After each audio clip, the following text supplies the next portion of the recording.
নমস্কার বন্ধুরা, আরও একটা নতুন রেসিপির ভিডিওতে আপনাদের সবাইকে স্বাগত। আজকে বানাচ্ছি আলু বেগুন দিয়ে মৌরালা মাছের তেল ঝাল।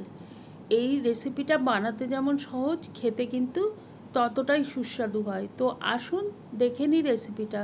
এর জন্য মৌরালা মাছ আমি লবণ হলুদ মাখিয়ে 10 মিনিট আগে রেখে দিয়েছিলাম, আর এখন কড়াইতে সর্ষের তেল গরম করে মাছগুলো ভেজে নিচ্ছি। এই মাছ যেহেতু খুব নরম হয়, সেই জন্যে একটু অল্প অল্প করে দিতে হবে। খুব বেশি দিলে কিন্তু উল্টানো পাল্টানোর সময় ভেঙে যেতে পারে। তো আমি অল্প অল্প করে মাছগুলো দিয়েছি, আর একটু সামান্য লাল লাল করে ভেজে নিচ্ছি। একটু শক্ত হয়ে গেলে মাছগুলো উল্টাতে সুবিধে হয়। তো এই রকম করে আমি কয়েকটা ব্যাচে মাছটা ভেজে নিচ্ছি।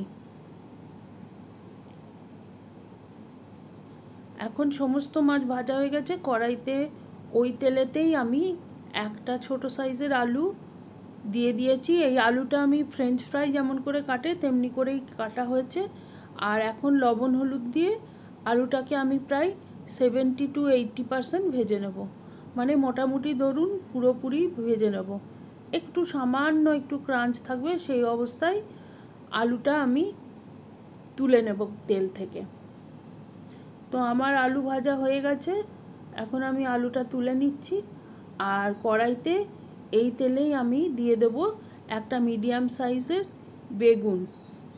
বেগুনটাও আমি আলুর মতো করেই কেটেছি, কেবল একটু সাইজটা বড় রেখেছি, কেননা বেগুন তো ভীষণ নরম হয়, খুব তাড়াতাড়ি ভাজা হয়ে যাবে। সেই জন্যে বেগুনের সাইজটা আলুর থেকে একটু বড় আছে। এটাকেও লবণ হলুদ দিয়ে আমি ভেজে নেব। আর দুই পিঠেই ভালো মতো কালার চলে এলে বেগুনটাও আমি তেল থেকে তুলে নেব। আর যেহেতু বেগুন ভীষণ তেল টানে, দেখুন সমস্ত তেলটা টেনে নিয়েছে। তো বেগুনটা তুলে আমি কড়াইতে আবার একটু সর্ষের তেল দিয়ে দিলাম। তেলটা আপনারা চাইলে আর একটু বেশি দিতে পারেন, আমি একটু কমই রাখার চেষ্টা করেছি।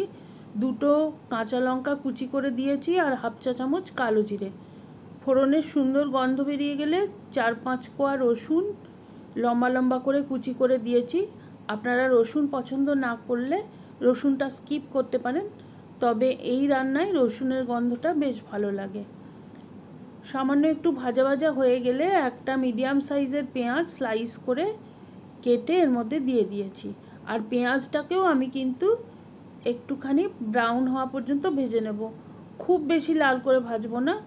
আর দিয়ে দিয়েছি একটা মিডিয়াম সাইজের টমেটো কুচি। সামান্য লবণ হলুদ দিয়ে এটাকে ভেজে নিচ্ছি। আর তার সাথে দিয়ে দিচ্ছি হাফ চা চামচ লাল লঙ্কার গুঁড়ো, হাফ চা চামচ ধনে গুঁড়ো, আর হাফ চা চামচ জিরে গুঁড়ো। আপনারা চাইলে এই সমস্ত গুঁড়ো মশলা আগে জলে গুলে তারপরেও এটার মধ্যে দিতে পারেন।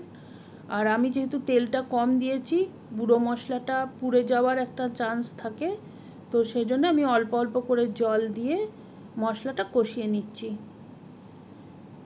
ভালোভাবে মশলাটা কষানো হয়ে গেলে আর তেল ছেড়ে দিলে তখন আমি দিয়ে দিলাম আলু আর বেগুন ভাজাটা। সব কিছু মশলার সাথে ভালো করে মিশিয়ে নিয়েছি। আর টমেটো যেহেতু দিয়েছি একটু টক টক হয়ে যাওয়ার চান্স আছে, তো সামান্য একটু টেস্টের ব্যালেন্সের জন্য চিনি দিয়ে দিলাম। চিনিটা দিয়ে ভালো করে নেড়ে চেড়ে মশলাটা পুরোপুরি কষিয়ে দেওয়ার পরে দিয়ে দিচ্ছি অল্প একটুখানি গরম জল। জলটা কিন্তু এখানে গরম দেওয়ারই চেষ্টা করবেন, তাতে স্বাদটা বেশি ভালো হয়। ঠান্ডা জল দিলে অতটা ভালো লাগে না। তো গরম জল যেহেতু সঙ্গে সঙ্গেই ফুটতে আরম্ভ করেছে, দিয়েছি দুটো চেরা কাঁচা লঙ্কা আর খানিকটা ধনেপাতা কুচি। ধনেপাতাটা ফ্রিজে রাখা ছিল বলে এরকম হয়ে গেছে, আপনারা চেষ্টা করবেন ফ্রেশ ধনেপাতা দিতে। সব কিছু দিয়ে ভালোভাবে ফুটিয়ে নেওয়ার পরে দিয়ে দিচ্ছি ভেজে রাখা মাছগুলো। মাছগুলো দিয়ে আর বেশি ফোটাতে হবে না, মোটামুটি 1 মিনিট একটুখানি নেড়েচেড়ে রান্না করে নিলেই মাছের মধ্যে ঝোলটা ঢুকে যাবে। আর আমাদের রান্না কিন্তু একদমই রেডি হয়ে যাবে। তো এখানে 1 মিনিট হতেই চললো, আমি এখানে কড়াইটা ঢেকে দিয়ে গ্যাসটা অফ করে দেবো। আর 10 মিনিট স্ট্যান্ডিং টাইম দেওয়ার পরে গরম ভাতের সাথে সার্ভ করে দেবো এই দারুণ স্বাদের মৌরালা মাছের আলু বেগুন দিয়ে তেল ঝাল। আপনারা বাড়িতে অবশ্যই ট্রাই করবেন, একবার কমেন্ট করে জানাবেন কেমন লাগলো। আর রেসিপিটা ভালো লাগলে please like, share and subscribe my channel.